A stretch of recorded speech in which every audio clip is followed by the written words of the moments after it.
আজকে নতুন আরেকটি ভিডিওতে সবাইকে স্বাগতম। আশা করি আপনারা সবাই ভালো আছেন। আজকে আমি দেখাবো কিভাবে গুগল শিট তৈরি করতে হয় এবং শেয়ার করতে হয়। শেয়ারের সাথে আপনারা আরও দেখতে পাবেন যে কিভাবে কিছু অংশ প্রোটেক্ট করা যায়। তবে চলুন দেরি না করে শুরু করা যাক। প্রথমে আমরা গুগল শিটে যাব। গুগল শিটে যদি আমরা ওপেন করি, নর্মালি এরকম একটি অপশন আসবে। তো এখানে আছে আমরা ব্ল্যাঙ্ক শিট নিলাম। এখানে আমরা কিছু তথ্য এখন কপি পেস্ট করব। লেখাও যায়, লিখতে যেতে সময় লাগবে, সেই কারণে আমি কোথা থেকে কিছু তথ্য নিয়ে এসে কপি পেস্ট করব।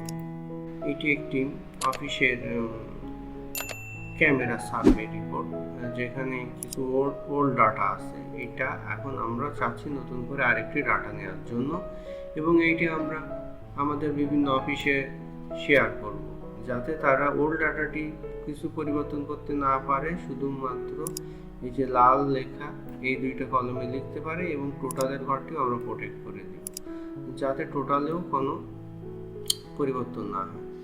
তাহলে আমরা প্রথমে যে কাজটি করব সেটি আমরা এই যতটুকু আমরা প্রোটেক্ট করব ততটুকু আমরা আগেই সিলেক্ট করে ডেটা থেকে প্রোটেকশিটে যাওয়ার পরে দেখেন আমি যতটুকু শিট সিলেক্ট করেছি তার একটি রেঞ্জ এখানে অটোমেটিক চলে এসেছে। এখানে আমরা এন্টার ডেসক্রিপশনে যে কোনো একটি তথ্য লিখতে পারি। জাস্ট আমি লিখলাম লগ, না লিখলেও কোনো সমস্যা নেই। তারপরে আমরা যদি সেট পারমিশনে ক্লিক করি, সেট পারমিশনে দেখেন এইখানে এই আইডিতে আমি এটি শেয়ার করেছি। এই উপরের আইডিটি হলো ওনার এবং দ্বিতীয় আইডিটি এখানে শেয়ার করি। এখানে আছে অনলি কাস্টমস। আমরা যাব কাস্টমসে যাওয়ার পরে আমরা এইটি একটু উঠাই দেব। যেহেতু এখানে শেয়ার করাই আছে, আমরা যদি এটি একটু উঠিয়ে দিই, ডান দেই, তাহলে এই অংশটুকু লক হয়ে গেল। আবার আমরা এই অংশটুকু লক করতে চাই, যাতে এইটুকু কেউ আমরা এডিট করতে না পারে। সেক্ষেত্রে এইটুকু সিলেক্ট করার পরে আমরা অ্যাড, এখানে আমরা আবার যদি সিলেক্ট করি এইটুকুই আমাদের সিলেক্ট হয়ে গেছে। এবং সেট পারমিশনে গিয়ে আগের মতোই আমরা জাস্ট এই অপশন থাকবে, আমরা এইখান থেকে এই আইডিতে আমরা এই চেকমার্কটি উঠিয়ে দেবো, দিয়ে ডান দেবো। দিলে এই অংশটুকু দেখেন আমার লক হয়ে গেল। এখন চলুন দেখা যাক আসলে এটি লক হলো কিনা। আমরা যদি ভালো করে লক্ষ্য করি, ওই শিটটি আমরা